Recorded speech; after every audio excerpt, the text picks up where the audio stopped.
This podcast is proud to be part of the TalkSport Fan Network. TalkSport. Powered by fans. AI is transforming customer service. It's real and it works. And with Finn, we've built the #1 AI agent for customer service. We're seeing lots of cases where it's solving up to 90% of real queries for real businesses. This includes the real-world complex stuff like issuing a refund or cancelling an order. And we also see it when Finn goes up against competitors. It's top of all the performance benchmarks, top of the G2 leaderboard, and if you're not happy, we'll refund you up to $1 million, which I think says it all. Check it out for yourself at fin.ai.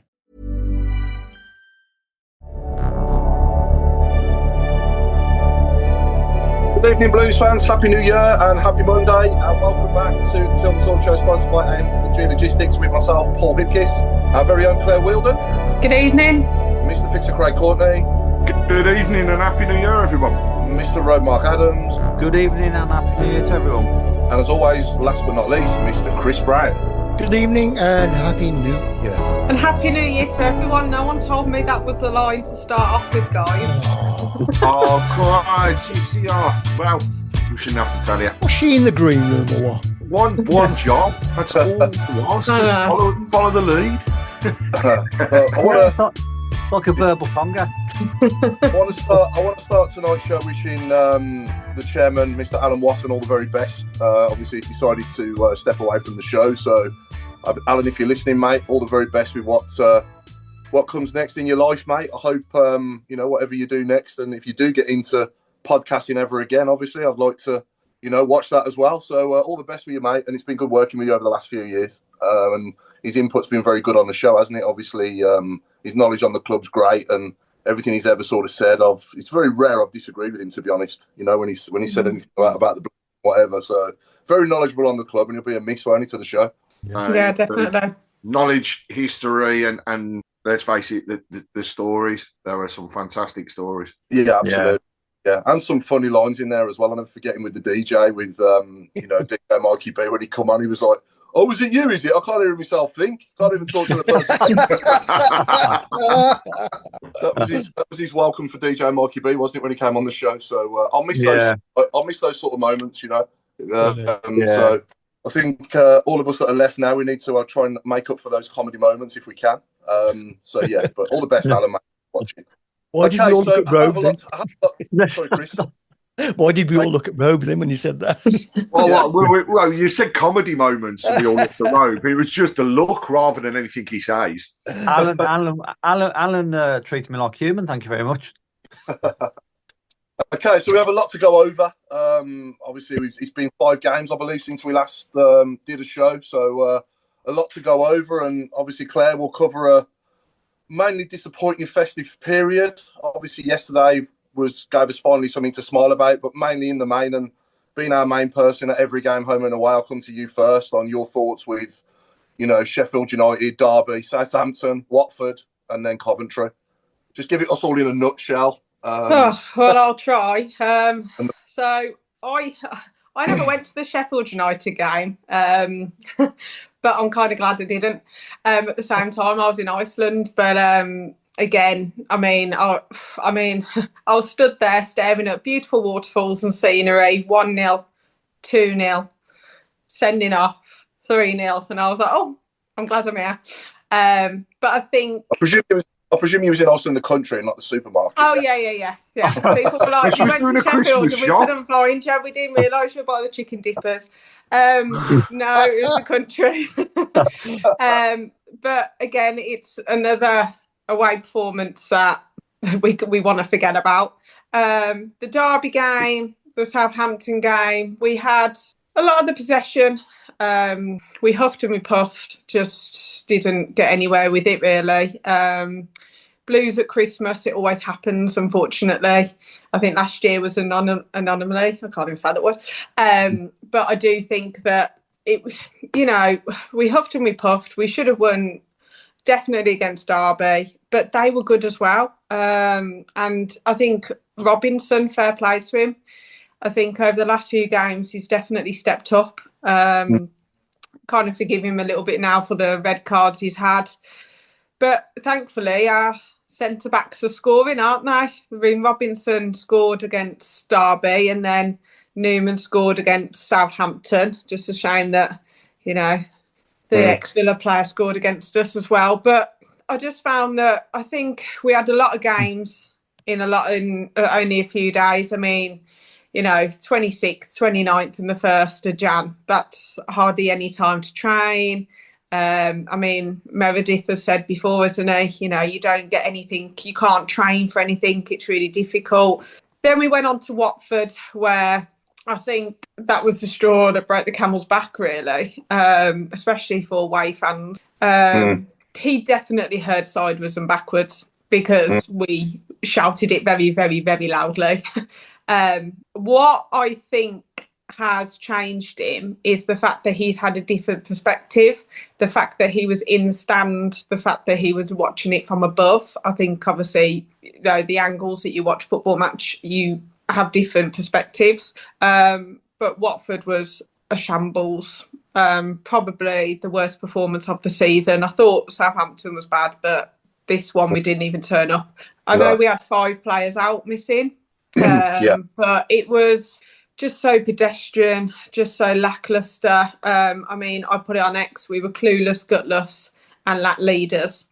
And I do think that some of the players needed, you know, the kick up the backside after the game. I mean, I was tempted to go home after 60 minutes when we were 3-0, but I did stay to the bitter end, just in case, because you just never know.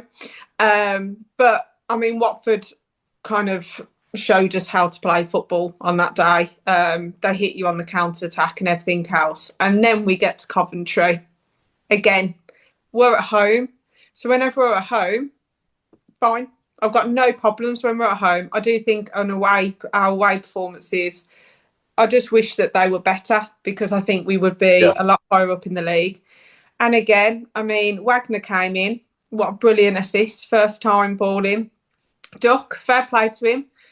Fair play to him, because he got a lot of stick after the Watford game. I think the one time he actually ducked and let the centre back head of the ball. So I do think that, you know, he did a really good job.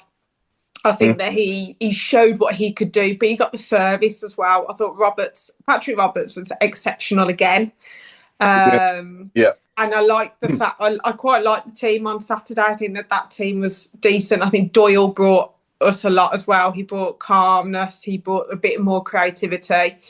I do think it shows who's out their depth at this level, the last 5 games. I think Willem's really struggled.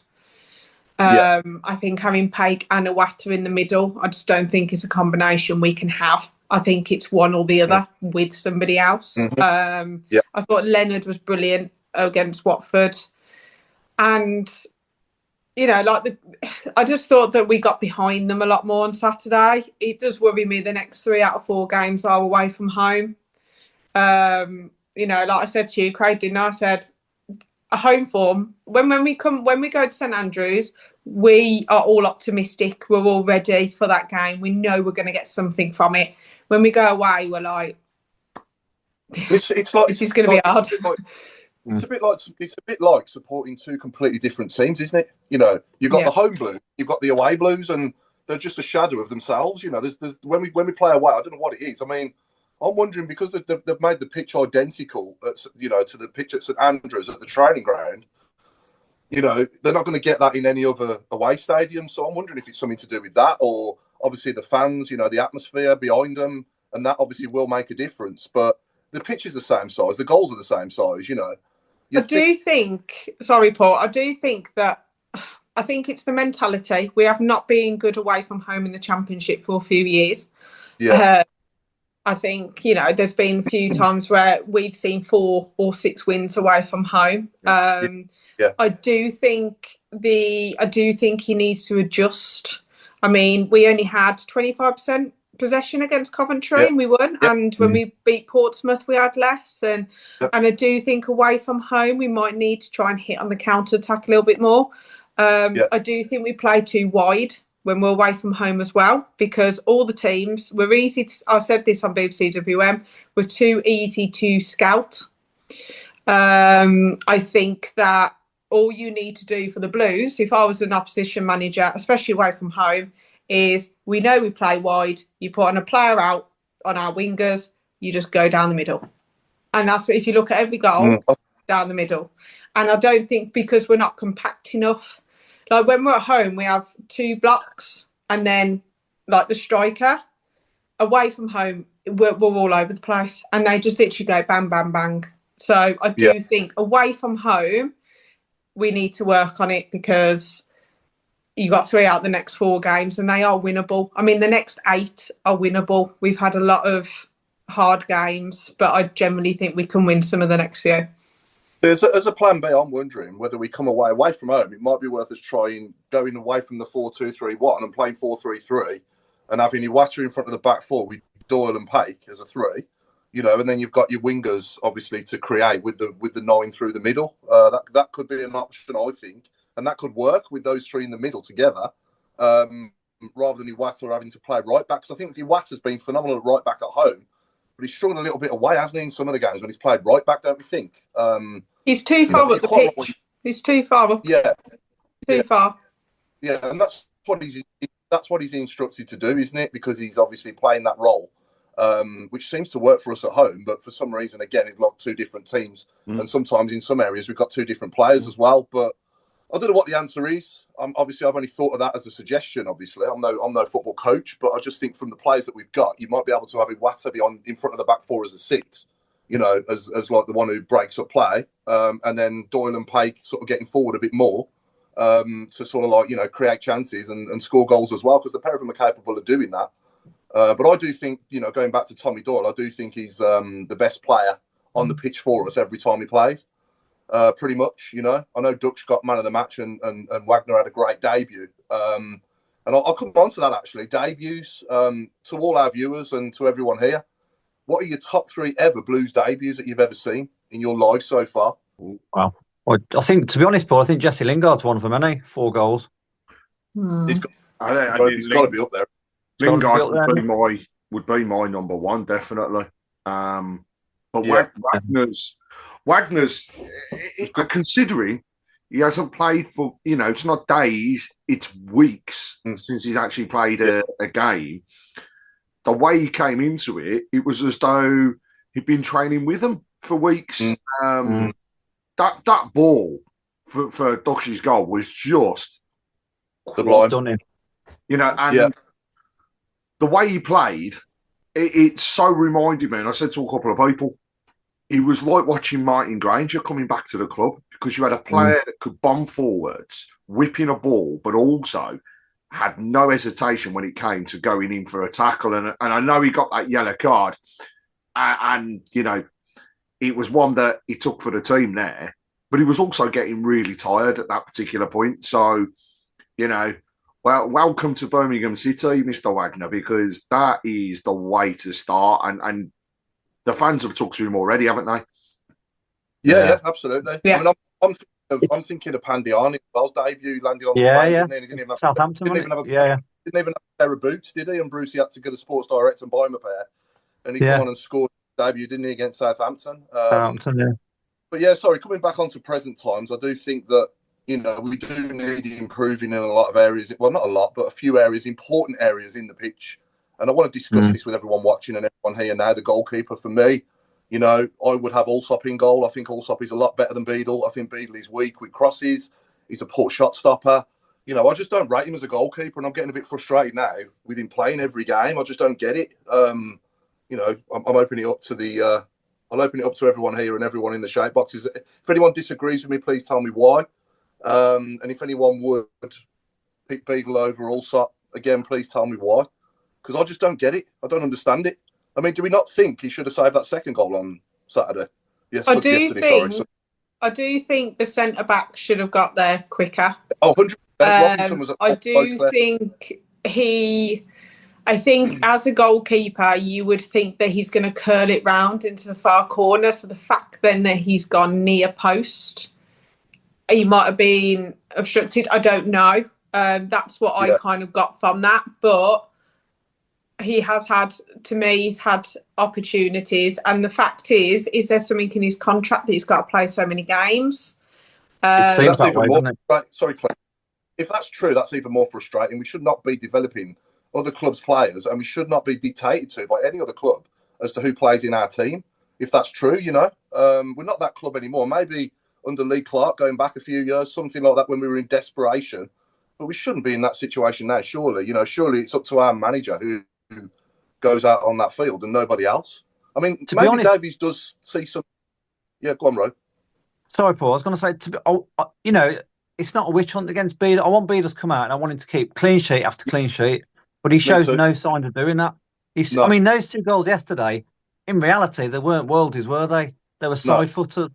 Yeah. I mean, I beg to differ on the first one, because I think the first goal was actually a phenomenal strike. It was on the instep. He curled it round. He used the defender as a shield. And I don't think there'll be many goalkeepers out there that would have saved it. The second one, he is blindsided. And just like Claire said, if you look at it, his positioning, he's going to that far post. That's where he thought it was going. And when the Robinson came in, you could see he's struck it. He hasn't struck it clean either. That's the frustrating thing. He hasn't struck it clean. He's gone through his legs. And for me, I think it took a slight deflection, but I'm happy to be told different. No, I think the thing is, we don't know what they're seeing on the training ground. And the other thing is, the gaffer is, at the end of the day, he's being told by his coaching staff who to play. So, what is Mike Taylor, for example, seeing in Beadle that he's not seeing in Allsop? What is it that's stopping him from coming in? Because I think, to me, we've got 2 goalkeepers who, and we said it on a message board, you put the best of both of those goalkeepers together and you've got a perfect £1 million plus player on loan. Forget selling, on loan, right? And at the moment, both of them have flaws. So until we know what they've got and why he's being picked, and at the end of the day, it's the gaffer. The gaffer's the only one that can tell us why. So that's the thing. Can't do anything. That's the thing, Craig. That's the thing, Craig, isn't it? The gaffer hasn't come out and said anything. No. It's like, Allsop's been in, Beadle's popped to the shops, came back, got the gloves back off him, and gone back in goal. There's no communication with it. Not that we shouldn't be privileged enough to be told, we've got to be told every decision, but it'd be nice to have some sort of idea to know exactly why Beadle's come back in.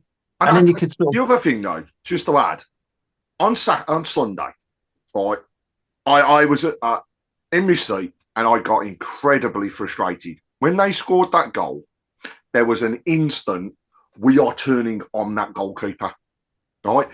And it happened across the stadium. There were people across the stadium doing it. Yeah. They were jeering when he caught a ball and when he stopped the shot, right?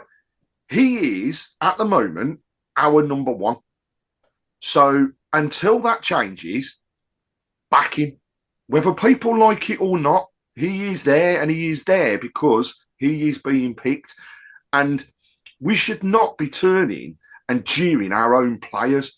When we're inside the stadium, to some people, that was an easy save. When you watch it on the TV and looking at the comments, other people are saying it as well. No goalkeeper would have saved it because it was a great shot, right? It was a great strike. Now, he then went on to make 2 saves that kept us from going into the second half 3-1 down. He kept us in the game. And then people then began to see, and there was more applause and stuff like that. But the cheering of a player when he is turning out for us is wrong. And again, I'm backing him because he is our number 1. He's a young lad. He's a young lad plodding his trade. I get that. He's 20 years old. He's just not ready for this football, in my opinion. He's just not. He looks scared to death out there to me. Whenever the ball goes in the box, he looks like a kid. I'm sat there shaking every time the ball goes in our box because of him. I'm not going to lie. I do think, though, the one thing for me is I don't know if it's a dying art for goalkeeping, but just catch the ball. Yeah. And the thing is what I've said before, I've played in goal for a few years. When you are taught to play in goal, you get told to palm it out. He palms it in. So there was a shot again for Coventry, and you see him palm it in. Now, I don't know whether he's trying to save it and palm it in to try and grab it, but I don't know. And Mike Taylor, he's been one of our best goalkeepers for, he was in goal, wasn't he, for a while? And I know we've had some brilliant. But and I don't know why they're not seeing that, because to me, a lot of the goals that he concedes he's pushing it in. So he's done that on a few occasions. Now, when you are in goal, you always get told, palm it out. But that's what I was always told, palm it out and catch it in the right way. And he doesn't do that. And I'm not quite sure what's going on with that, because the thing is, with a goalkeeper, you can't keep swapping them. No. Because it's not good on the back four. And I think Allsop, when he first came back in after Beadle did the howlers at Southampton, you did find that everyone was a little bit more like, okay, we've got Allsop in. And his distribution wasn't great. But when you haven't played for months, it's not going to be, is it? And I think I agree. Someone said when Laird comes back, the pinging of the balls to him up the top to win a header on, that's what you want. But I do find that he floats the ball a lot. His kicking's not great. Like he threw a ball, and I was like, there's no way that he's going to get that ball if you throw it. So I do think he's learning. I mean, the other day I did call him Poppadom hands because he just went through them. But I do think I agree with both, because I agree. I think shot stopping is better, because actually some of the games we could have lost more because. But then I do agree with Craig. At the end of the day, Chris Davies says he's his number one. Unfortunately, we're just going to have to hold our breath. I'm going to have to start going with a stress ball to squeeze or something, I think. A few comments on the message board. Firstly, just going back to the question around debuts, some good ones here actually that you do tend to forget about. So the first one, Tony Coton, age 17, saves a penalty on his debut against Sunderland. Oh yeah. Richard Notwall has said, didn't TF on his debut score 2? I've got to be honest, I wasn't around, so I don't know. Chris? This is where we miss Alan, isn't it? I thought he scored one. I thought he scored one on his debut, didn't he? Other memorable debuts. This one, I tell you what, I was there this day, and I don't think you'll ever see a better header for a debut goal, but it was when Ricky Otto scored into his own goal. Oh, yeah. It was a phenomenal header, and then he went on to obviously score afterwards as well into the correct net. Pete Taylor has said that, along with Fraser Higgins. Then Fraser Higgins has also made a point as we move forward. So 2 poor goalkeepers on Sunday, and they're both on loan from Brighton, which I didn't realise that Coventry's goalkeeper was on loan from Brighton. Yeah, he is. So Richard Notwell has also said, surely Mike Taylor and Chris Davies chat over goalkeepers. Doesn't understand why Mike isn't catching the ball or teaching catching the ball, I should say. Rail bro, I'm old school. I remember when the 18-yard box was the keeper's. Then it was the 6-yard box. Now they don't even command that. And that's very, very true as well. Richard Notwell has also said nobody would have saved the first one. The second one went between Robinson's legs. Maybe Beadle should be further out of his goal. I think actually that's a really good point. He doesn't come forwards very, very often. And then finally, and this is true of what Andy Boner said, neither of our goalkeepers actually command the box well enough, Beadle especially. So there's, a lot of mixture of opinions that are going on there. Yeah. Sorry to butt in, because I just got the programme from yesterday. I'm just having a read, and Francis made his debut as a sub against Cardiff away, but he scored on his home debut. He scored a goal on his home debut. Yeah, not his debut though. Yeah, just full debut. Yeah. Full debut, scored one. Yeah. Yeah. You got me thinking, Craig. There, you said if you can combine Allsop and Beadle, and I don't want to sound like I'm constantly on his back and being negative about him here, but I can't think of one thing Beadle's better at than Allsop. I'm not going to lie. Shot stopping. You reckon? Yeah. Why? Do you not think that Allsop would have had that winner at QPR and the goal at Southampton that went through him? And I think he's got Allsop's got a save in him, but I think there's stuff as it sounds. Beadle's just a little bit younger, and I think that's what they bring more into the game nowadays. Allsop is an old school goalkeeper who's phenomenal at knocking the ball about. I mean, if most people would snap their hands off at having him for kicking the ball around and spreading it across the field, because I think his passing and his ability to knock that ball about is second to none. But he has got a flaw when it comes to shot stopping for me, and I think that was one of the reasons why we saw him dropped. He made a few clangers and he wasn't commanding that space enough. But then I do go back and agree with the comment. We don't really see Beadle commanding it either. There's an interesting one that's just been texted me, actually, rather than on the message board. And I can't disagree with this, which is actually a goalkeeper who's only as good as the defence that's in front of him. And at the moment, we have got defenders who take Robinson. He made some phenomenal tackles across the game at Coventry, but then also made some screw-ups. Neumann, exactly the same. So there's no sort of stability in the defence as well. So your goalkeeper is always going to feel under pressure and more pressure if he doesn't have that stability in front of him. And it will be interesting to see. And I think Chris Davies has a challenge here now. Robinson, for me, across the festive period, has probably been one of our better players. Yeah. Now, on that basis, when Clara is back from suspension, which is Saturday, do we automatically put Clara back into the side over Robinson, or do we give Robinson a continued run? I think that he'll take Neumann out, and he'll put Robinson and Clara together. That's my thought. Yeah, I think the same. He likes the left footer, doesn't he? Yeah. For the cup game, yeah. Yeah. Chatting blues, Beadley's garbage, Craig. Yeah, everyone's got opinions at the end of the day. We all go down there and we all want what's best for our players, but more importantly, we all want what's best for the result. And luckily yesterday it went our way, but one thing Allsop didn't do was parry it out in front of him for someone just to put in the rebound, and he's done that quite a few times, Beadle, this season. I can't think of one Allsop clanger. What's he done as a clang? The Coventry game, he wasn't great. No, okay. Nor was anybody, so... No, I wouldn't say clanger, though. I think he parried it back out. I've just said that, haven't I? And I'm contradicting myself here, but he did probably parry that shot, didn't he? And he probably could have done better, but okay, just that one goal then in Allsop's whole time here. I know it was in League One last season, but even Peacock Farrell went in, didn't he, and made some howlers in League One as well. So I'm not saying that couldn't have happened. So overall, we've got two goalkeepers there fighting for the shirt, and in my opinion, the goalkeeper should be Ryan Allsop. That's just my opinion. I mean, I was watching. Allsop will be in Saturday. You'll see Allsop in goal. I want to see him in the league, Craig. I don't want to see him Saturday. I want to see him in number one. I want to see him as our number one goalkeeper in the league.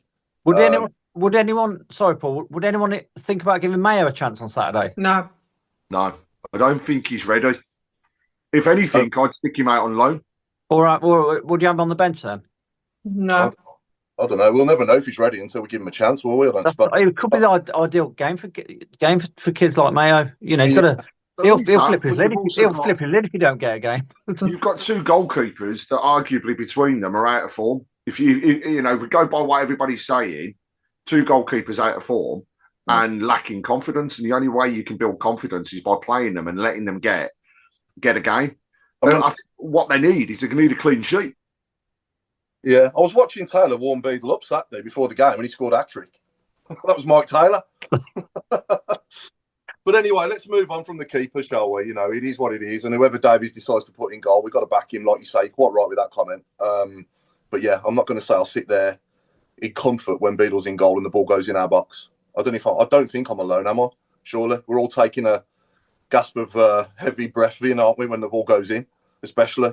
Yeah. Yeah, I think the last word on it, but I think Allsop's positives outweigh Beadle's positives. Yeah, I agree. Do you agree, Claire? Yeah, I can see why Allsop was dropped when he was, but then Beadle did the same. And I do think it prevents the way that we can play, and even especially away from home, you haven't got, you know the distribution's not going to be great, but at the end of the day, everyone's got an opinion, and I mean, I'm more worried about the number 10 position.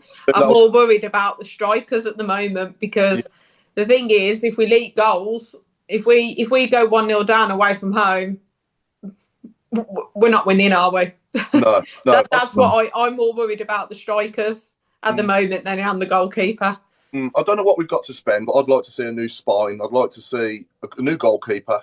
I'd like to see a good centre half to go next to Clara at the back. Like, another gem like Clara, if we can find him from anywhere for the same sort of price. A really good, hard fighting number 6, midfielder, defensive midfielder, like a Lee Carsley, if we can find one anywhere that will get stuck in and win possession back for us and be a bit of a bugger in there for us, if you like. I'll put it that way.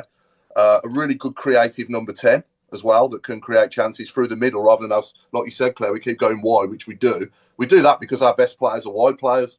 If we can play to our strengths and have a player just in the middle that's just as good as them on the flanks, and then someone through the middle that can bag the goals and get over 20 a season. Not asking for much there, am I? I agree with you on. I think when we get if we get a centre back, which is what Wagner said, I think he'll be an experienced one who can sit on the bench. Yeah. Because I think when you've got Clara, Newman and Robinson as your top 3, I can't see anyone else changing that. Yeah. I totally agree with you. A CDM is needed, someone who can, and I know that he plays for them down the road, but when you watch them, Kamara is the perfect one. He gets the ball, gives it. Like a Rodri, even a Zudamendi from Arsenal. Perfect player, gets the ball, gives it. I would play Roberts in the 10. I would have Damari Gray on the right. I'd have Keshi Anderson or new left winger. Even if Cochran comes back, I'd play Wagner left wing, or I'd play him on a wing, because I generally think he's got the crossing ability. And I'd play Roberts as the 10, because I generally think he's got that pass. He's got that killer ball. And we need a massive striker up top, like a Clayton Donaldson. Even like that Derby number 7, I thought he was quality. I did. He won the ball in the air. We need someone who's going to hold the ball up, because I think Dykes is going. Yeah, he's done. Kyogo, I've lost the faith in him now. It was that Southampton miss. I know a lot of people, and we do cheer him on, we celebrate. But if that was Dykes without a goal in 22, if that was Jay Stansfield without a goal in 22, would we still be the same? I don't know. He works very, very hard. He helps with the press, but his job is to score goals. Mm-hmm. And I would love him to start on Saturday. I would love him to bag a hat-trick on Saturday. But again, he's got to get the ball. But I do think we need 2 more strikers. I do. I think we need a big bloke and we need another little one. Yeah. I'd love Go on, Craig. Sorry, mate. No, Mark. No. So I mean, the most obvious one for me is Shay Adams. I would love Shay Adams to come back. Added to what we've got, would be perfect. Yeah. If you have Shay Adams, you've got to have somebody that can flick it on. I think back to the day when we look at when Shay Adams was at the club, and he couldn't hit anything, could he, to start off with, and then he started playing off the back of Dukey, and their partnership was phenomenal because they could read each other. Now, can Dux do that? I don't think he can.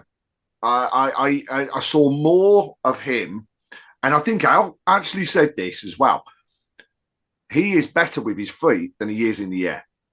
So I don't see him as necessarily a player that can flick it on. We talk about Dykes there, and I do think he is on his way. But you know what? I could also see Dykes playing with Shay Adams. I just think he's got that ability to knock that ball forwards. Shay Adams would be on my wish list as well. You know, if we could get one person, because I think he is renowned for scoring in this league.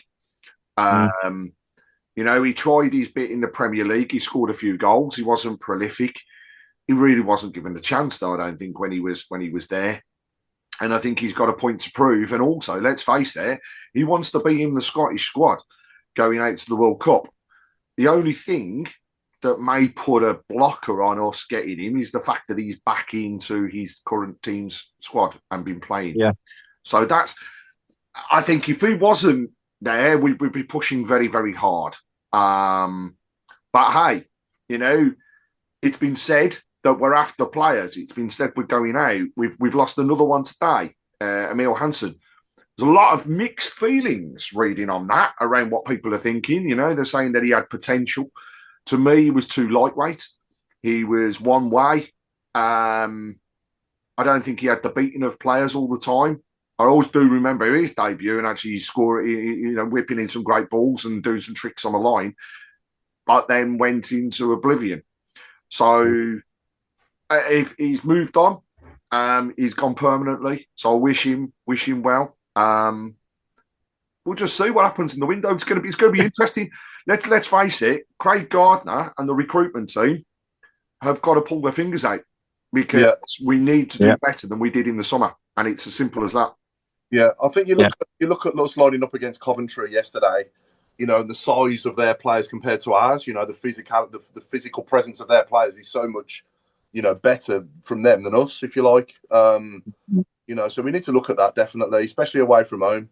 You know, when we play away from home, we seem to get out-fought all the time, don't we? And even in some of these games, the non-negotiables, if you like, you know, the fight and I'm not going to say effort. I think the effort's there, but we just get out-fought too easily.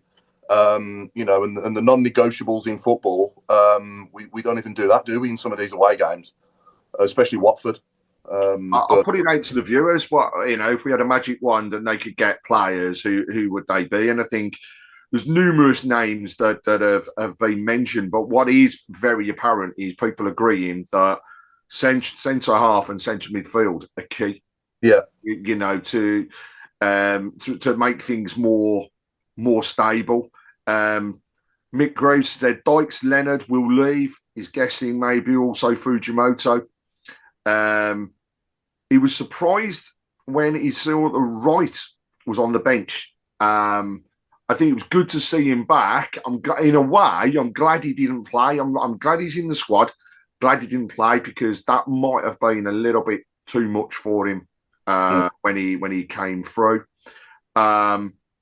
Others, so Carl Evans has said no thank you to Che Evans coming back. And then Ilias Chair from QPR, Fraser Higgins has said that he likes him as a player. Yeah. Well, we've been after him for about 10 years, haven't we? Yeah. It'll be nice to see us actually go to... I was talking about this in the pub the other day, and we were saying it would be good for us to go after other people's best players. Yeah. I feel like, especially in the Championship, or even look at the Premier League, we've said this, I think, before Christmas, it's a World Cup year. People want to play. Yeah. People, like, there'll be some players sat on benches in the Premier League going, I'm not getting in there. Yeah. I need some game time, and I do think we need to like have a look at those as well. I think I'll definitely play Fujimoto on Saturday, 100%. Let's see him. You know, he was so good in. Apparently, everyone in Europe, loads of people in Europe wanted him. You know, even Coven that lot are going. We might want him as well because they've heard such good things, and we're not giving him the chance. And I'd rather him play than Willem. Yeah. Would anyone? You know, I'd rather he plays as the 10. Try him out. What's the worst that can happen? Yeah, I'm done with him as well, Claire Williamson at this level. I think he's too slow, isn't he? Yeah. He's too lightweight. He's a bit deceiving because if he was on another team, I'd be like, I bet you he's good in the air he is. And then he's another one that can't head to the ball. And I'm like, you know, you're 6'5". I don't understand, like, where's the headering gone in the game? And the problem is now it's so on the floor technical that we are losing those, those in the air. I mean, I think they were saying it on Sky Sports the other week. The problem is that the number nines. There's not many number nines out there anymore because everyone wants to be a number 10 because they get more of the ball. Yeah. And do you know what I mean? So I think that's the problem. But I mean, we have heard about Williams had issues and troubles, and we're fully behind him with that. But really, what's that, Claire? I've not heard that. Sorry. There has been rumours about like mental health and things like that. Okay. But I think that obviously, we're there to support him, and hopefully the club have as well, which I think that they would have. Don't get me wrong. There's a player in there. He's got ability on the ball. When he gets the ball, his first touch is decent, and he can play a nice through ball. But I just think for this league, you can see the difference, can't you, between this league and League One? And I know he's only just come back from injury, but his overall game for me is just a little bit on the page before everybody else on the pitch. I think he's just a little bit behind. That's just how I see him. There's a name that's come up a couple of times now on the message board, and actually I can't disagree with this one. Josh Sargent, Norwich. They want 15 million for him, though, don't they? That's the problem. Yeah, is that the one who looks like the kid out of Transylvania? He's got like ginger hair. Yeah. Mind you, it makes you wonder if we. Well, I don't want to go near the Scottish market, to be honest. But it makes you wonder if we can look at maybe the MLS, who are currently they're under, got a break. So maybe there's some other gems in America we can look at. Well, I mean, you've got to look at players that, again, coming back to the fact that their season has finished. Yeah. So you've seen it before, haven't you? With some of the loan signings that have taken place that have actually been during their closed season, and those players, there again, you would say about fringe players in the Premier League wanting to push in. There could be, like you say, Mark, some absolute gems out in the States that are sitting there thinking, who have played in Europe. I could show now, I could break into my team. Yeah. And let's face it, the World Cup is bigger than ever. We need somebody who's like 33, 34. Look at Henderson at Brentford. Look at Xhaka at Sunderland. They've signed them two players in particular, have gone into them two teams and made a hell of a difference in that defensive midfield position. And that's exactly what we need. In years gone by, we've done it ourselves with Carsley and, other players have come in and Mark Ward and people like that have come in and made a hell of a difference to the team. And that's what we need now, I think. I think we need someone to come in. I mean, I can't think of anyone off the top of my head like I could have back then, which is a strange one, I know, but nobody's really jumping out at me off the top of my head. No. I mean, the only one I can think of is Calvin Phillips.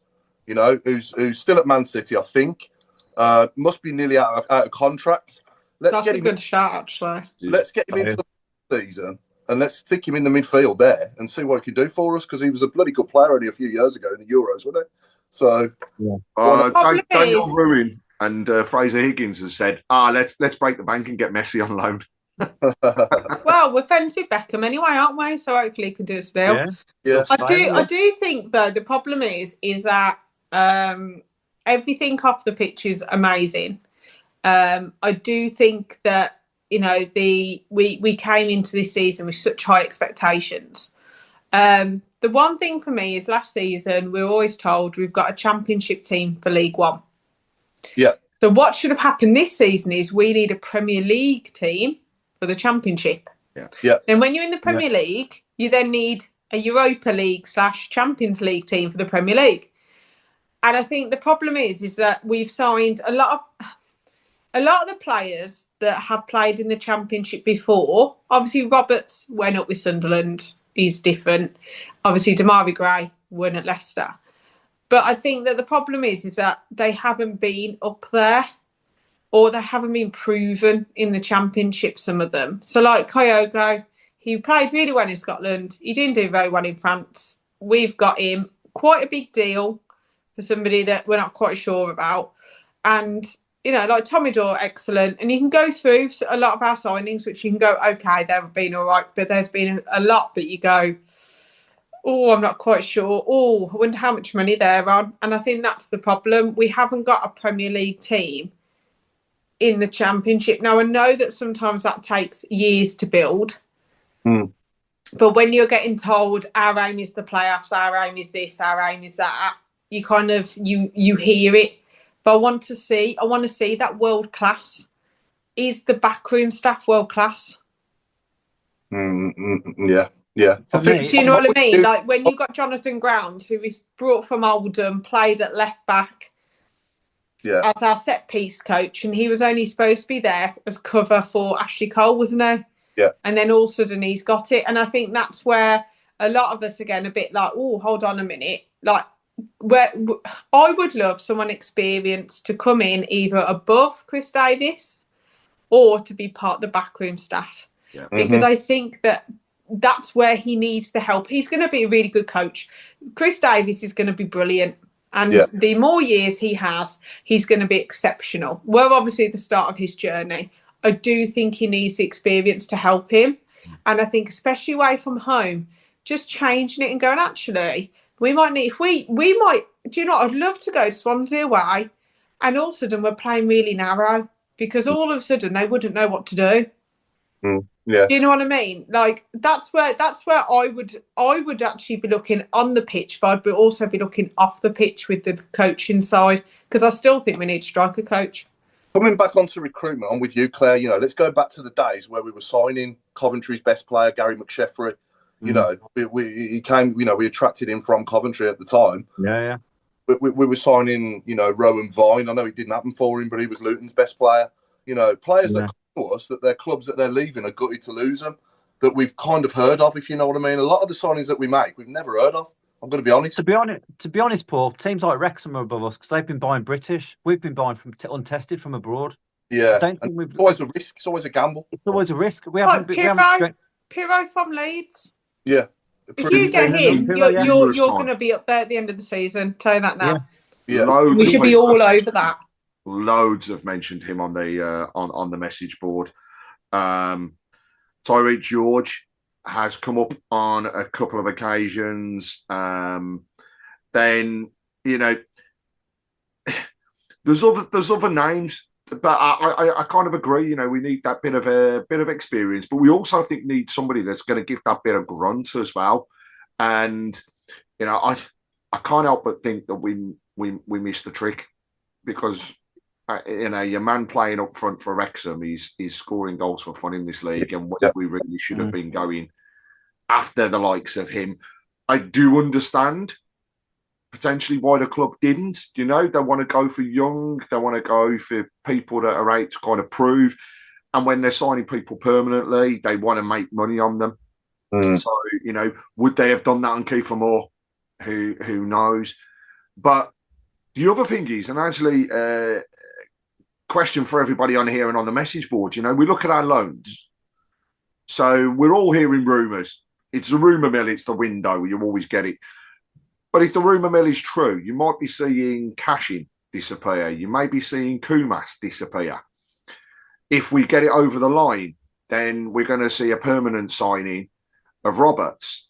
So then that frees up 3 loan signings.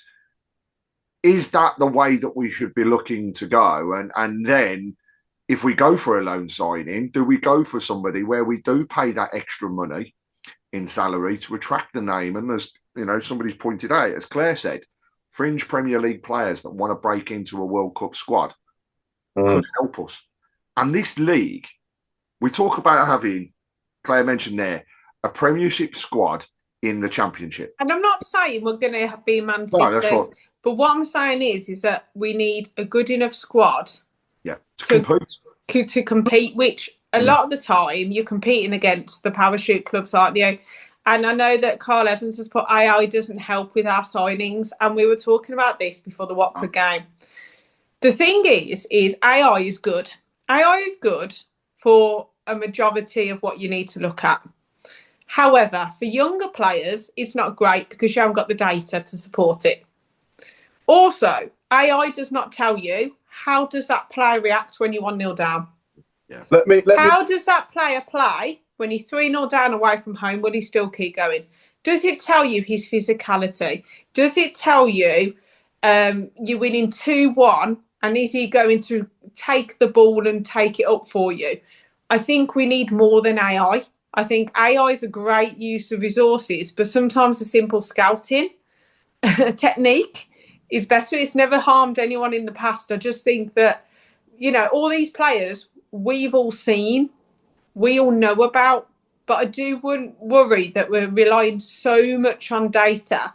Well, actually, the personality and how they play the game is a lot more important than how many passes can they make. Well, while we're on the subject of AI, I put into ChatGPT just as a bit of fun for tonight as a blues quiz, and I completely writ it off as soon as I read the first question. The first question from ChatGPT on Birmingham City Football Club was, what minute did Roger Johnson get sent off in the 2011 League Cup final? So as soon as I saw that, I just deleted the app and thought, forget it. I get that, they're paying millions for this app. They're paying absolutely fortunes for this app. I don't know how much they cost, but I'm guessing it's in the hundreds of thousands. But that it's that extra, isn't it? Are they going to win the ball in the air? Are they going to fight for that ball? Are they passionate when they play? It's those little extra things that you go, oh, I like them. Like Juki. Juki on AI probably doesn't look great. No.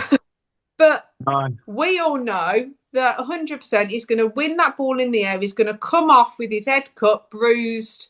Yeah. He's going to try so hard. And I think that's where we need to...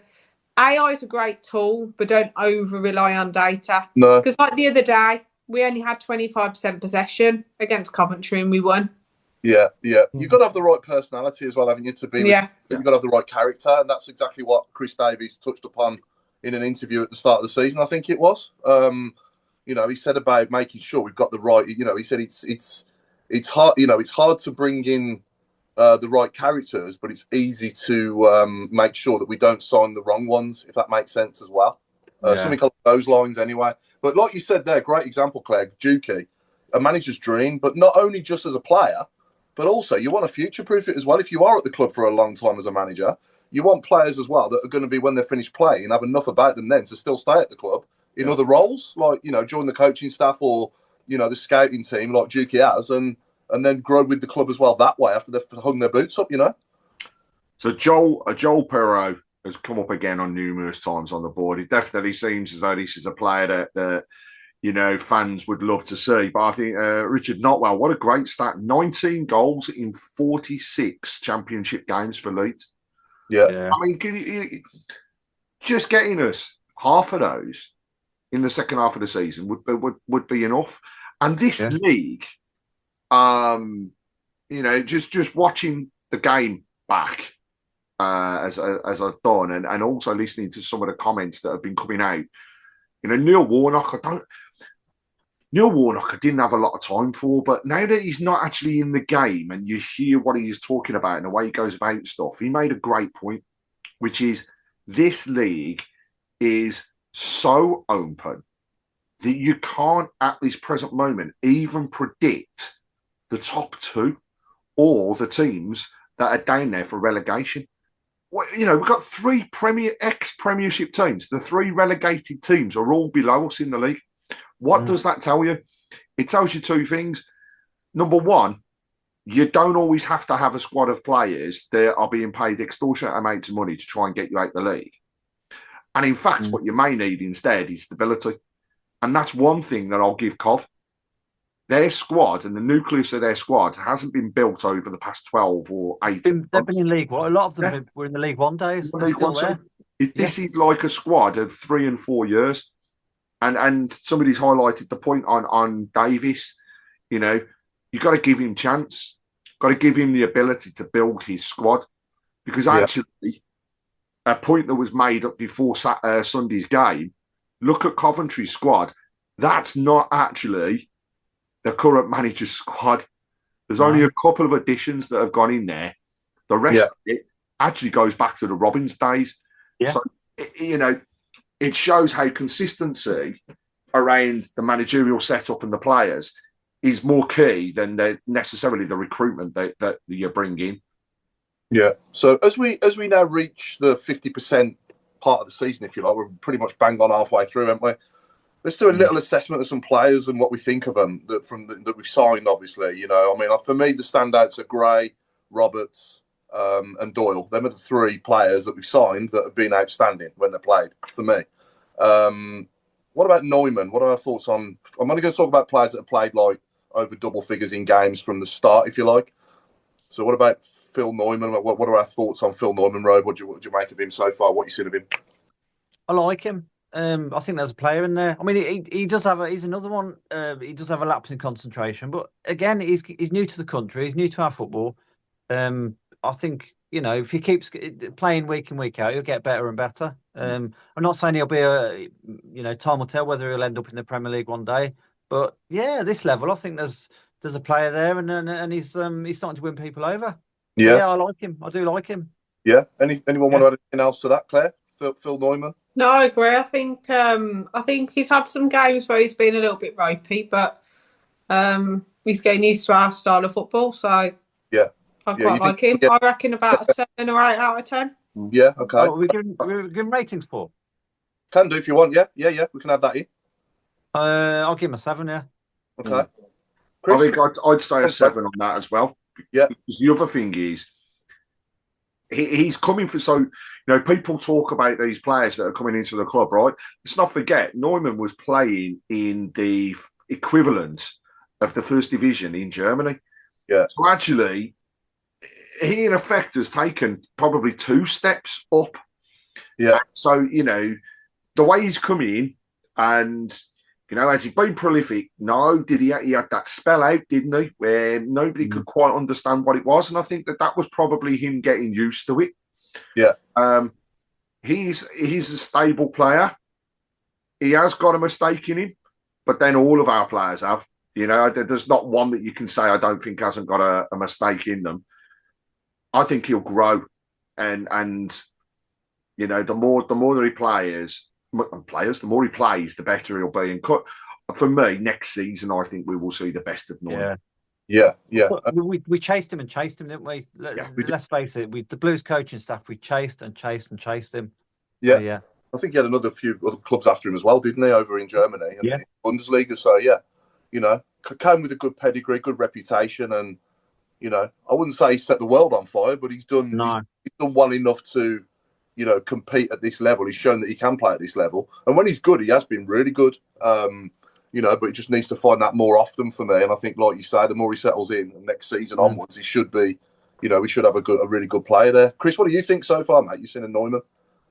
What I particularly like is his passion. Yeah. I think he's got a lot of passion. Yeah. I mean, somebody just commented that as good as Clara. Would you say that? No, I don't. No, not yet. No, not yet. I'd rate him along what Clara was like when he first started at Bluesday. Yeah, it's hard to judge that though, isn't it? Because it's a different league again.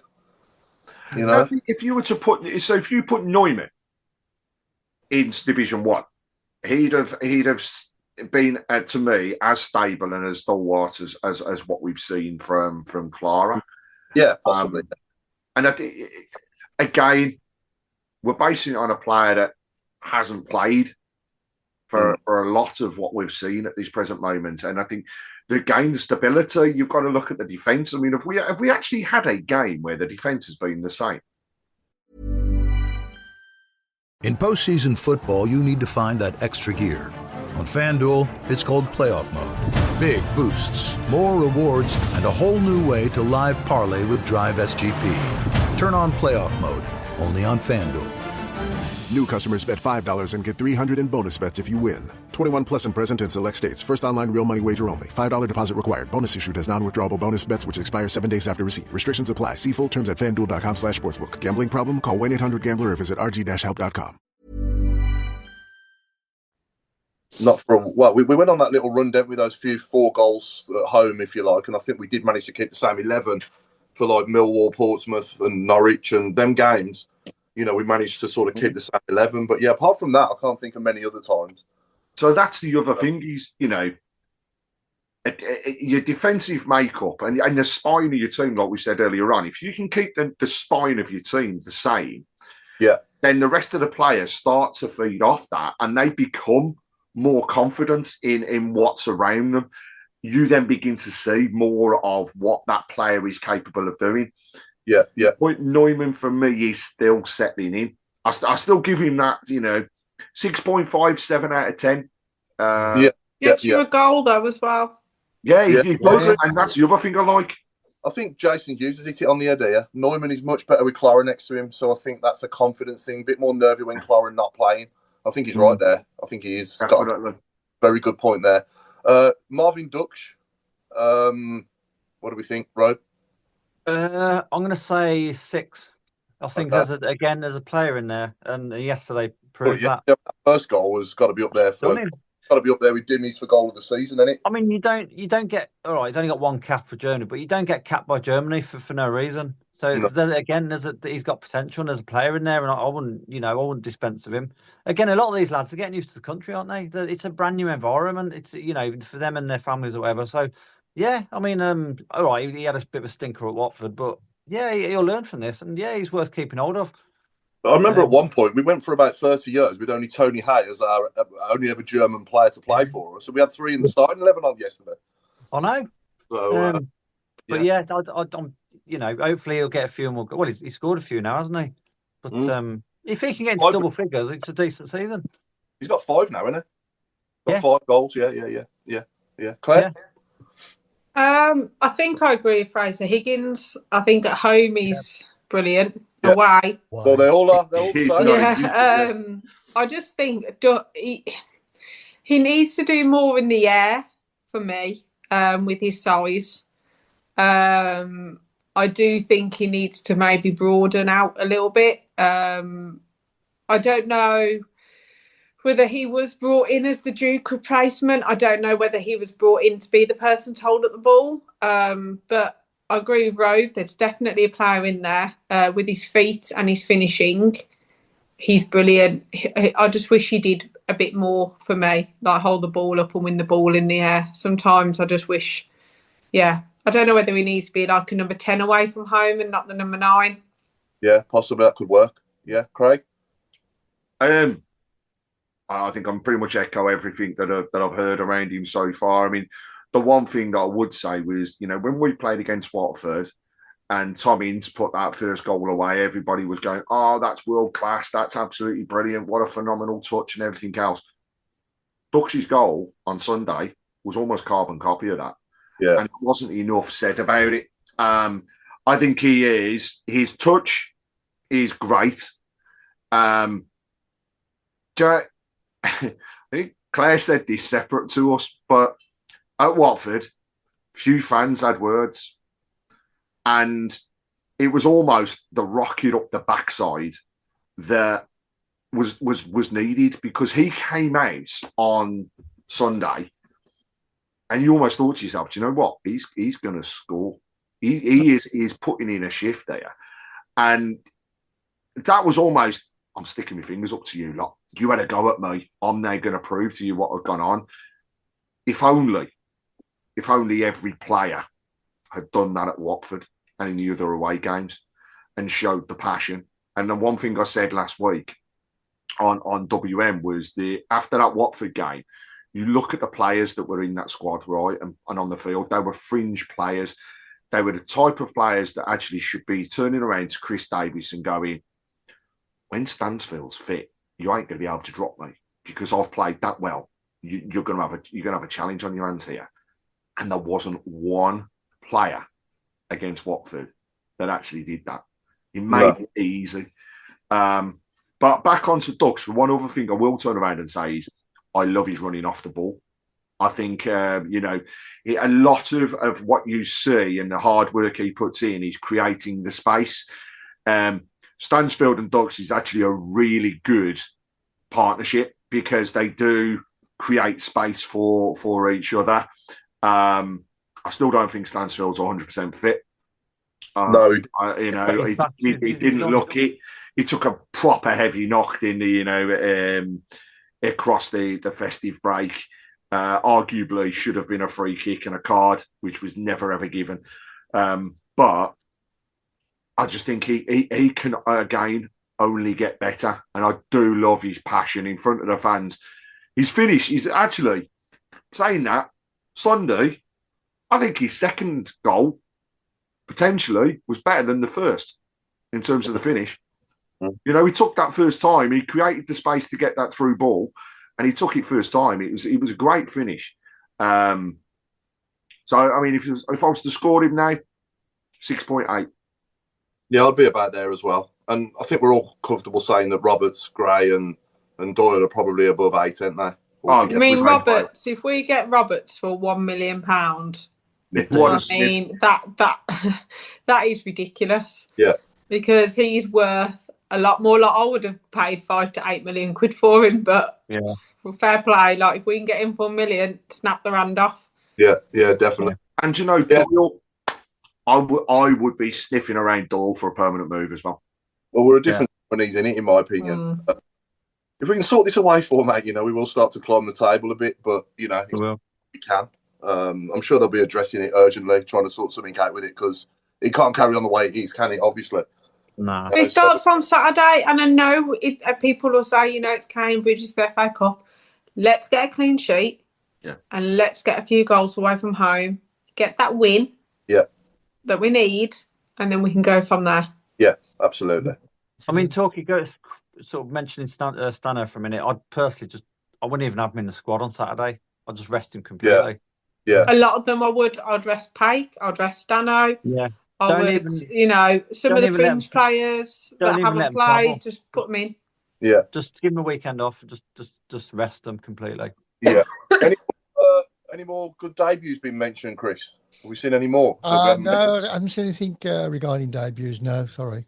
I remember Marcelo's debut at Portsmouth away. I think it was. He scored an absolute debut, didn't he, at Portsmouth away? I'm just trying to think. Forsell, because he was obviously there as well, but Forsell debut, I think he scored as well.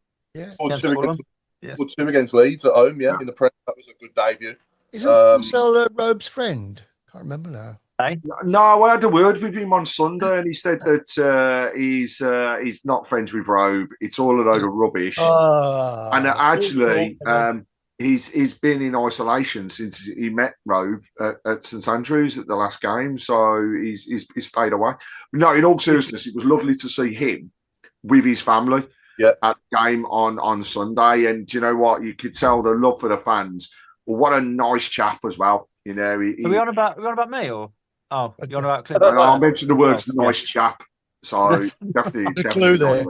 There's a clue. Yeah, all right. Yeah, but yeah, we haven't gone into great detail on the games, have we? But and we'll move on in a minute. But I do want to mention the referee against Southampton for that goal.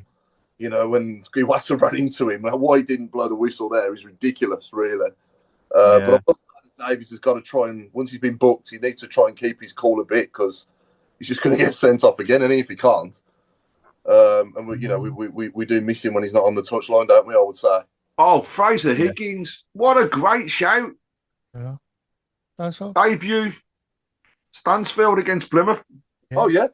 There's another good one there. Lingard as well. Remember that? We all think, can we sign him? Can we sign him? What about Juki against Sheffield Wednesday? Last minute header. Oh yeah. Mick Graves has said Dave Geddy scored a hat trick against Portsmouth. Wow, that's a great debut. Before my time. Right. Before my time as well. Yeah. Nicholas Bentner, I remember his debut. He scored as well. Can't remember, it was in the Championship. Colchester. Yeah. Mick Hartford. Mick Hartford had it's come up as well. Is Bill Minter said Mick Hartford scored on his debut. Yeah. Stern John, yeah. Who was that against now? Was it can't remember who was against. I remember seeing him score, but I can't remember who was against. Yeah. Because the Lingard one was 4 goals, wasn't it? Yeah. Yeah. Oh, yeah. That's got to be the best, hasn't it? It's got to be. It's got to be.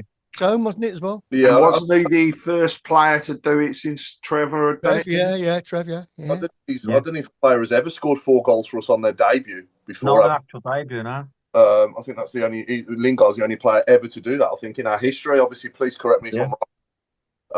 I just thought back to Chris Marsden as well against Wolves. That was a good one, wasn't it? Got a nice goal on his there. Good, yeah. I was going to ask as well, how many of the clubs, to everyone watching as well, how many of the clubs' top 10 all-time goal scorers can we name?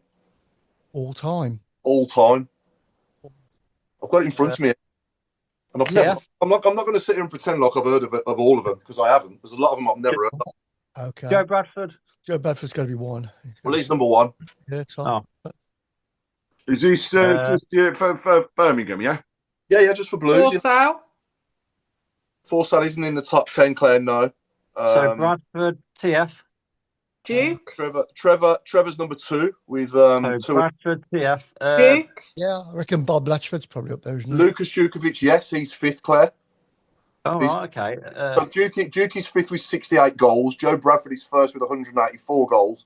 Trevor's 2nd with 95 goals. Phil Summerhill? No. Kenny Burns? Yeah. Kenny Burns is 12th with 47 goals. Wow. Mikel Dalclair is 24th with 37 goals. Wow. Leave that open to see if anybody can tell us any of them. Well, that would just give them time to Google, wouldn't it? Well, of course it will, yeah. We know what you're doing.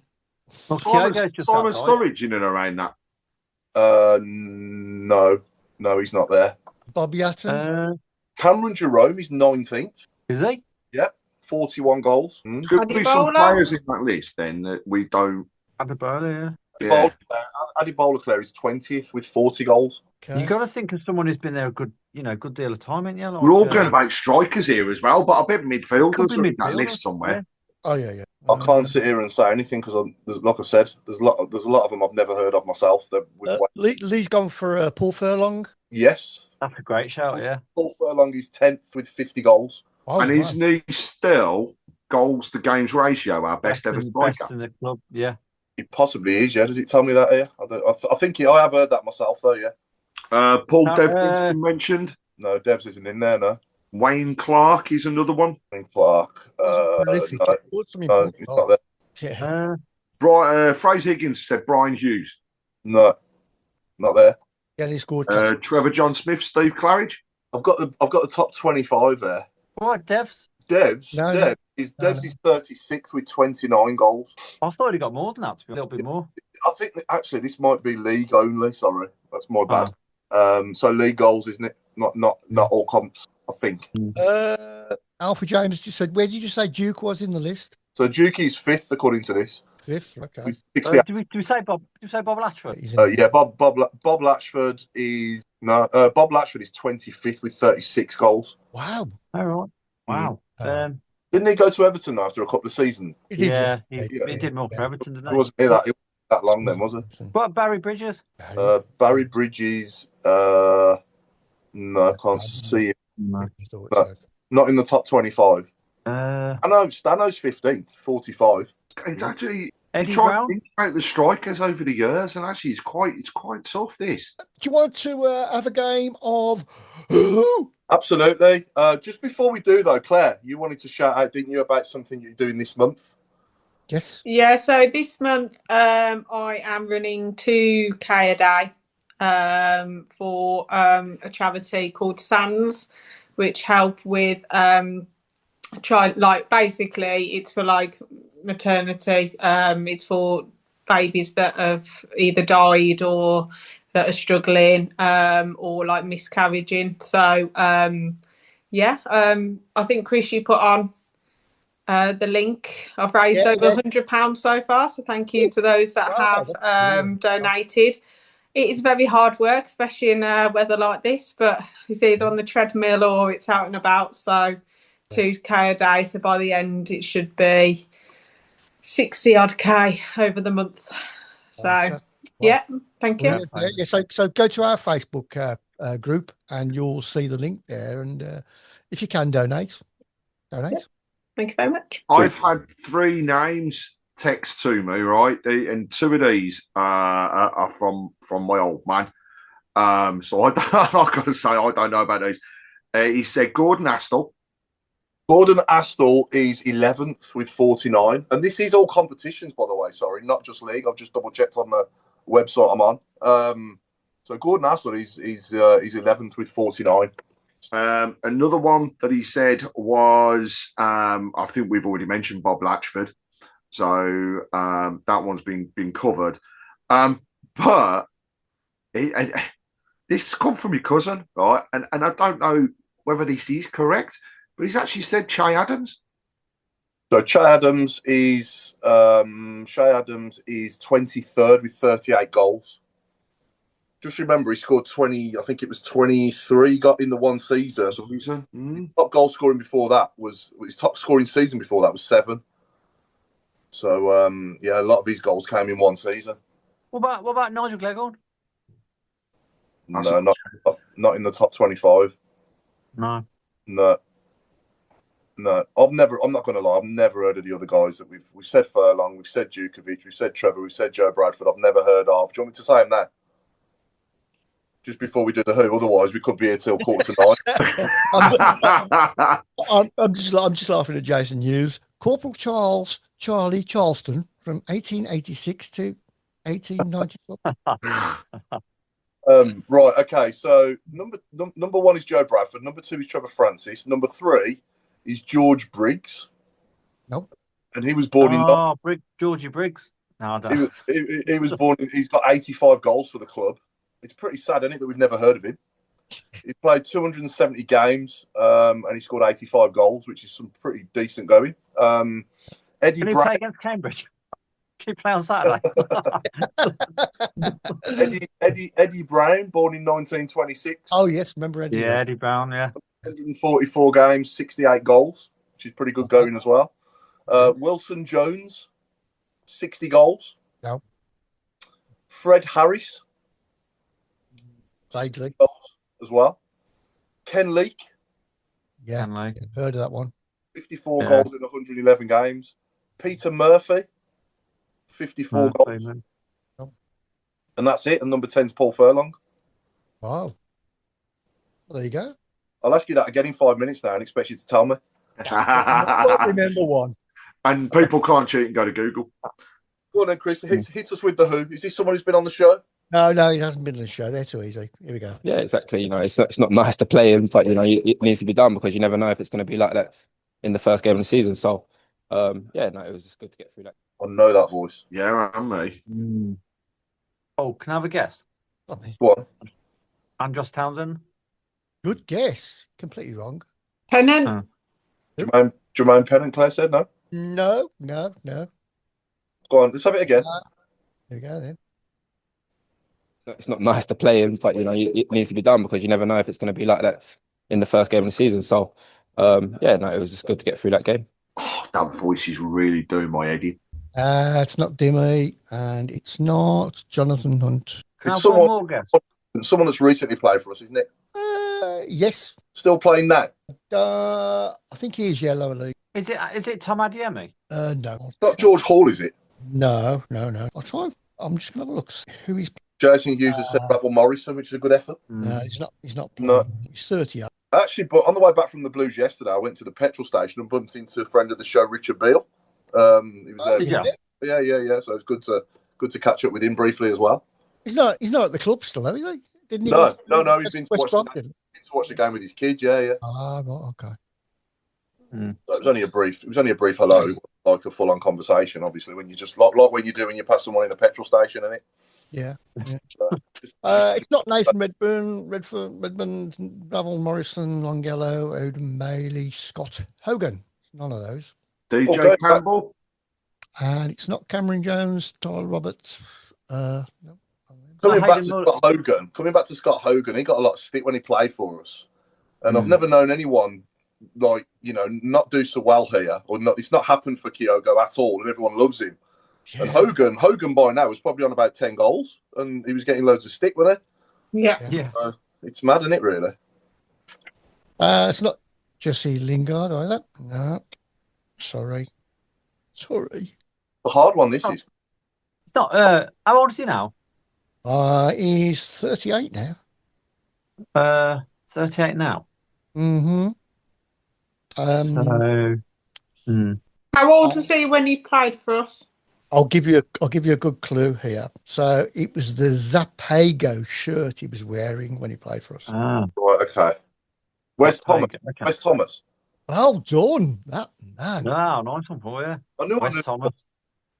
I remember the voice from when Robbo was on previously, and we tried to get him with that, and he just couldn't get it, could he? Do you remember when we tried to get Robbo to get him? Yeah. And he just couldn't. He didn't West get him. Yeah. I want to give an honourable mention to Karen Carney as well, winning Strictly Come Dancing has also happened since we had the last. I'm not a big watcher of it. I don't watch it at all, but obviously I know the news, and she won it, and well done to Karen for doing that. It is, but you know what? Why haven't the club had her on the pitch? I mean, we yet again, what can we say? Birmingham City or somebody associated has lifted silverware before the Vile have. Yeah. I would have had her on Boxing Day, give us a little twirl, and then gone off. She was there. She was there Boxing Day, but get her on the pitch and show it. Get her to walk around. Oh, Do you mean, literally, the amount that she said about the Blues, you basically had it promoted. Yeah. She was promoting it every single week. Get her on the pitch, everyone will be happy. Yeah, absolutely. Yeah. But so well done to Karen. Did any of us actually watch it all the way through? Or I watched some of it. Yeah.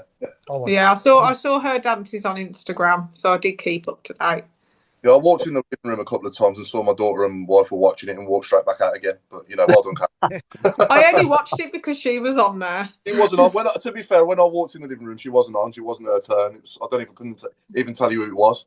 I couldn't get away from it. Liv loves it that much that it was on all the time. And even on the night of the final, it was my brother's wedding, and she had it on my phone so she could watch it and just make sure that she knew who'd won. And I tell you what, don't think I've heard a screech of yes so loud for quite a while. Yeah, congrats to your brother, by the way, getting married, Craig. That was happening as well. Congrats. Yeah, it was a good event, and thank you, Claire, for arranging the message. He absolutely loved it. But now he's done well, and he's currently sunning himself in Barbados. The lucky person. Fantastic! What a lovely time to go there as well when it's so cold and horrible here. Yeah. And then the other thing that's happened since we were last on as well is Populous Architects were announced, weren't they, for the training grounds for the Sports Quarter, training ground. So well done to them in that tender, and obviously look forward to seeing them jump on board with the exciting project of the Sports Quarter as well, to go along with Manica and I can never remember the name. Heather Wick Studios, is it? Wick Studios. Yeah. So that was off the top of my head. Tell you what, 2026, when you think about it, what a year it's going to be for our club. Yeah. I mean, we're just waiting, aren't we, now, for the planning permission to be signed off and then breaking the soil for that first time. And I think that the pace that we will see things move, and knowing these owners and the way that they work, it's just going to be one of them, isn't it? We said it's going to be finished by this date, and it's going to be. No matter what it costs, it will happen. And you could it's just going to be incredible as we go through this year. Yeah. Bring it on. We could be in worse situations like Leicester. They're boycotting their game tonight, aren't they? Because of their owners. So, do you know what I mean? We could be, West Ham. We could be a lot of these. We've been there and done it, and hopefully we're coming out the other side. Jordan James is doing quite well for Leicester, and I don't think they're in a position to buy him. I would have him back. Would you? Yeah, I was about to ask that question. Just for the people on the road that I sit in. Because we went on and on and on about him. Me and my mum loved him when he was at the Blues. I generally think he would be brilliant. Yeah, I think it looks like he's matured, hasn't he? It was the only positive thing, really, when Rooney was here, because we put him in the 10 and he really did it a purple patch. He scored about 6 goals in 9 games, didn't he, if I remember? So there's no 2 of them as well against Leicester at home, weren't they? So there's no reason why he couldn't come into our team and play in that role in the 10 behind Stansfield or Dux or whatever, and be effective just as he is at Leicester at the moment. He's probably been their player of the season so far, isn't it? Yeah. Couple of points on the message board I just want to cover off. So Bill Minter said, why has Tom Wagner not attended the last few games? I think he made it very public that he was spending the time out in the States with family and was away across the festive period. We will see him back. He isn't staying away. And Bill's also said, do people still think the stadium's being built? Absolute no-brainer. Of course it is. It's not about a stadium. It's about a sports quarter. It's about the city and what this is going to bring to the city. The infrastructure, the travel, the whole lot. It's years. It's going to take years, isn't it, to build? And before you start seeing anything going up. Obviously, you're looking at least 2 to 3 years just to prepare the groundworks and everything for it, and that's just the stadium, not the whole sports quarter. No, that's it. Yeah. So it's a massive project, isn't it? It's going to take a few years. It's going to make such a difference to the club, that is. I mean, the income that we'll have over a year will be unbelievable. So, I know we're getting short on time, but I just want to shout out one other thing that happened across the festive break, and that's the fantastic work that the BCFC Foundation undertook with Blue Nose Day and the fundraising that's towards, bringing the food bank area and the mobile food delivery service into fruition, because there's a lot of people that suffer within this city, and what the foundation are doing and how they're expanding this is absolute credit to everybody that works there.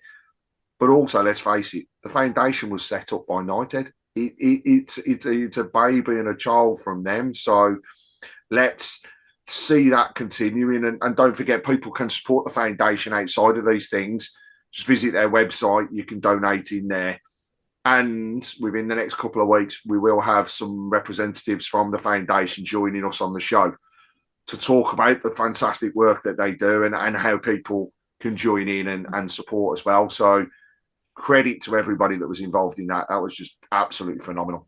Yeah. Now, next week, I hope that we're going to be joined by the legendary Andy Griffiths from AMG Logistics. Obviously, been our sponsor now for last season and this season. And this season will be the last season that AMG Logistics will be our sponsors. And obviously, we'll announce our new sponsors at the start of next season. But I'm hoping Andy will join us next week. I'll get him to do his 1 to 11 and have a chat with us for the show as well. So I'm looking forward to that. And we also have a guest presenter, I believe, as well next week. Craig, did you say?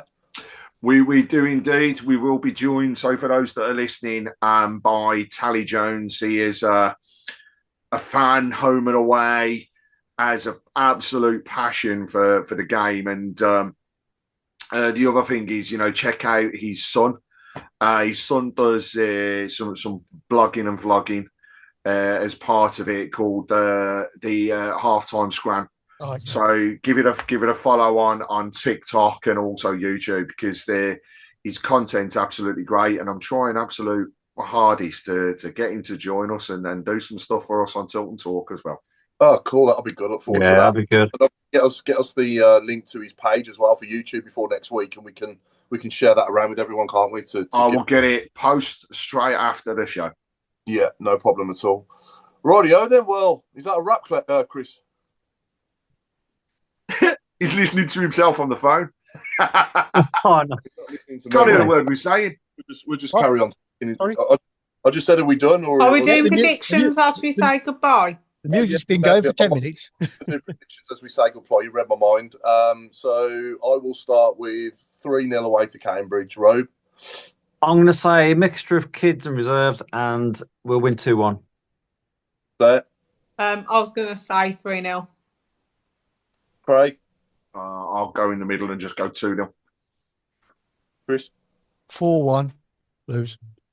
Okay. Clean sheet would be nice. Okay, so it's good to be back, and we've been the Tilton Talk Show. It's good night from me. Oh, sorry, we're sponsored by AMG Logistics. After I've just said that, I forgot to say AMG Logistics. So Tilton Talk Show sponsored by AMG Logistics. Good night from me, and it's good night from Claire Wheeldon.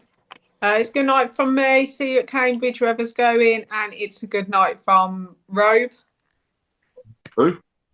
It's good night from me. It's been a belter to start, hasn't it? Been good. I'll pass you over to. Sorry, Rob. I forgot to say one thing, Chris. Sorry. If anyone would like to join us on FanCam, we're going to bring FanCam back like we had before. Our sort of loyal, long-term viewers will remember it. But going back a few years, we used to have something called FanCam, where we used to have a guest fan on every week or every other week, or however often we could get them. So if anyone would like to join us on the show for an episode in the coming weeks, from now until the end of the season, drop Chris a message, let us know, or Craig, and then we can obviously get that arranged and get a date penciled in for you to join the show. If you'd like to do that, you'd be more than welcome. I think we're booked for the next 2 weeks, maybe 3. So okay, so you got till the end of the season there. Yeah. Okay, sorry, Rob. Carry on, mate. No, I was going to say. I was going to say, if any of them, got 10p for a cup of coffee or a tea, it's a cold time of year, isn't it?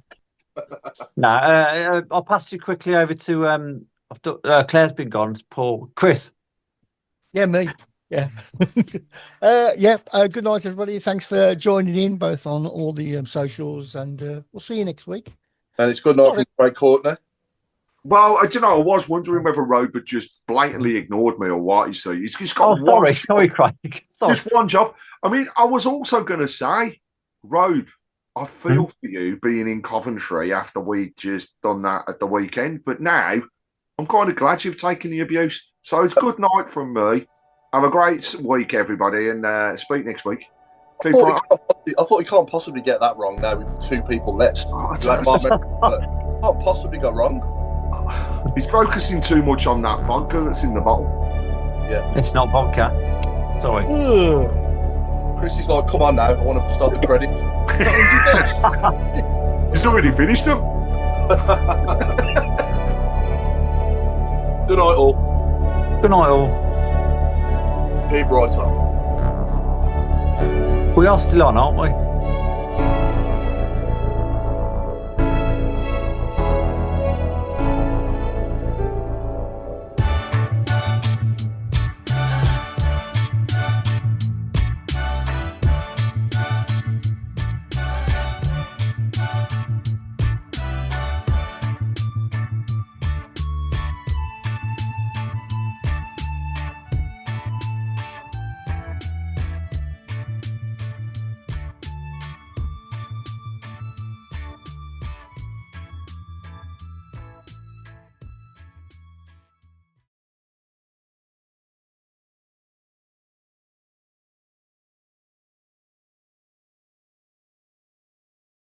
Probably not. Well, we are, you're not. Not for you, enough. Oh dear. Robe, have you bought some beer dye? Because I can't see the grey. No. Little tufty bit on the top. Just had a wash. Trying to look trendy. No. New soap on a rope for Christmas, weren't it? That's what it was, Robe. Soap on a rope. Soap on a robe.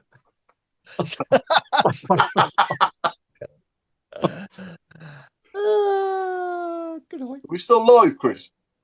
We are. I don't know. No, I was going to say it's my dad's birthday on Wednesday, 79. I forgot. I would have said happy birthday to him, but I forgot.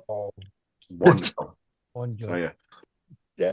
Right then, I'm off. Yeah. See you next week. Bye. See you next Yeah. week. See you next week. Have a good week. Oh, well done. Bye-bye. Check in the post. Oops, sorry, babe.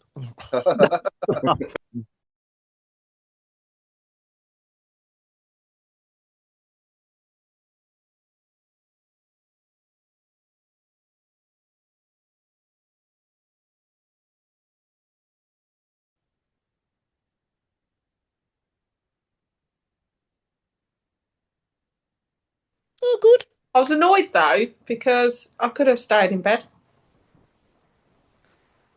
But I can't believe that you managed to get a dossing day. I mean, what's the excuse? it was a teacher training day anyway. Planning afternoon, so you don't have to be there.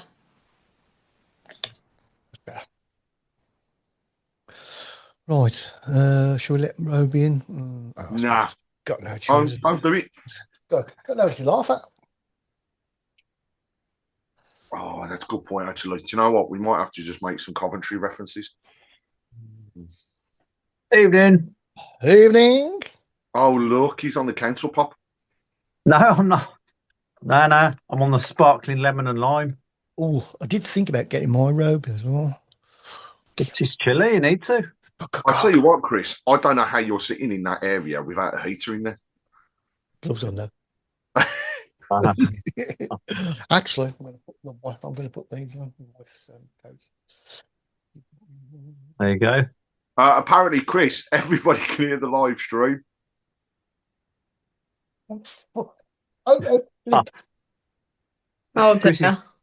Chris is chewing his microphone. Oh no. You all right, Claire? Yeah, are you? Yeah. Work was sweet this morning.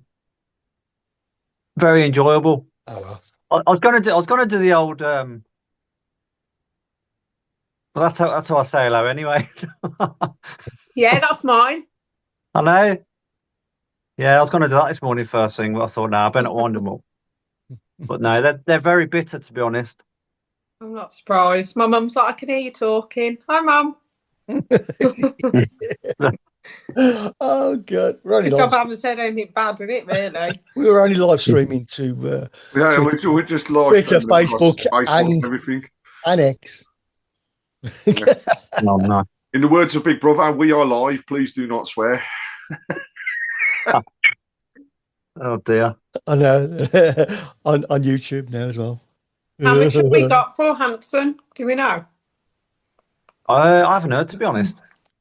He's gone to Rotterdam in the ex-Chelsea. Yeah. I don't know how much. I've been told 350, but I don't know how true that is.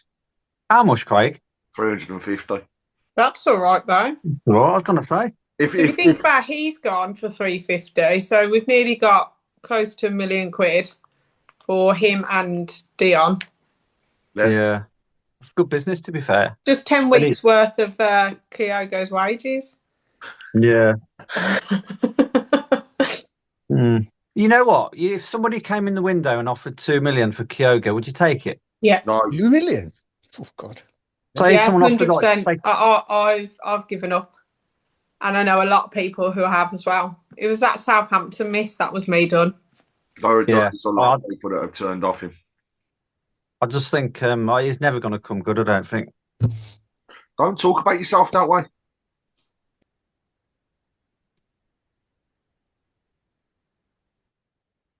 Who's that coming in here now? It's Lumpy McLumpy Bomb. Lumpy McLumpy from Lumpy Town. It's one of my friends on the one.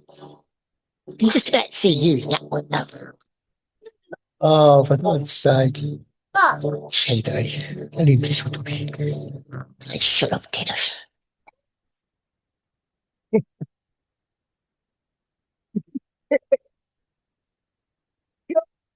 Yeah.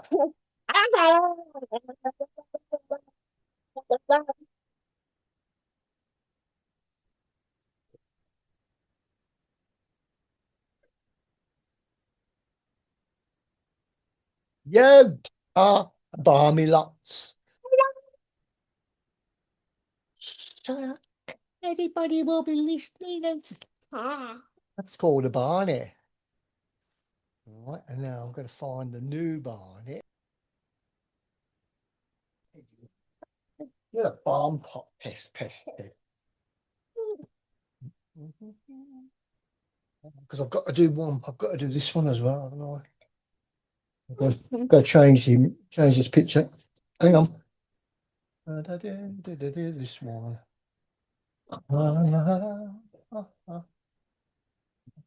This one. No, don't touch any buttons. LMNPQRST.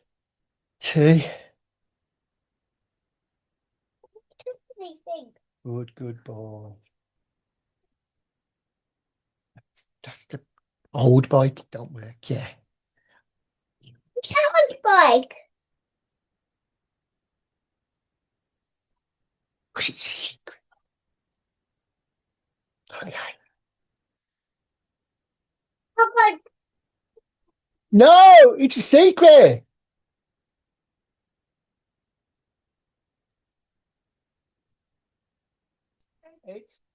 You just found that there. I was just trying to say. That's for when you're bigger. That's for when there's no snow after winter. That'd be a nice surprise. What you got there? What? Yeah. You haven't hidden those things, have you? No. Well, that's got to be fixed up that one. Next week, yeah. Do it. We're going to fix it up next week. Hey, you're a noisy, honey. You're noisy. You're like a honey bear. It's like a what? Honey bear. A honey bear. Yeah. The honey bear's noisy. Yeah. Yeah. Gummy bear. Gummy bear. I've done nothing there.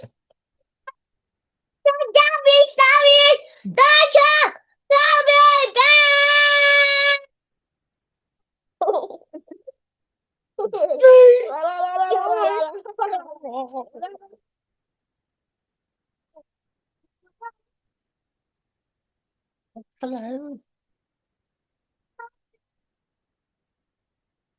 Daddy, Snubby, I can't be back.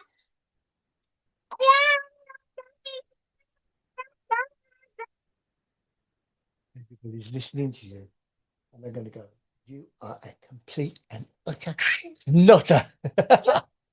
Okay. You're a nutter. You're a nutter. Keep playing. You're the biggest nutter in the world. Bully. Well, Oh, what?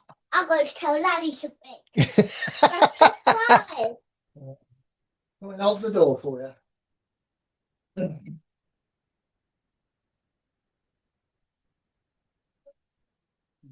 Bloody hell. Green kids. Right. This is Paige DeSorbo from Giggly Squad. Boost Mobile gives you the same network coverage, speed, and service you're used to, just at a more affordable price. Why pay more if you don't have to? Offering reliable nationwide coverage backed by a 30-day money-back guarantee. Love your service or get your money back, no questions asked. Visit your nearest Boost Mobile store or head to boostmobile.com to learn more. After 30 gigabytes, customers may experience slower speeds. Customers who cancel within 30 days of activation will have Boost service fees refunded. Activation fees, if applicable, and phone payments will not be refunded. This podcast is proud to be part of the TalkSport Fan Network. TalkSport. Powered by fans.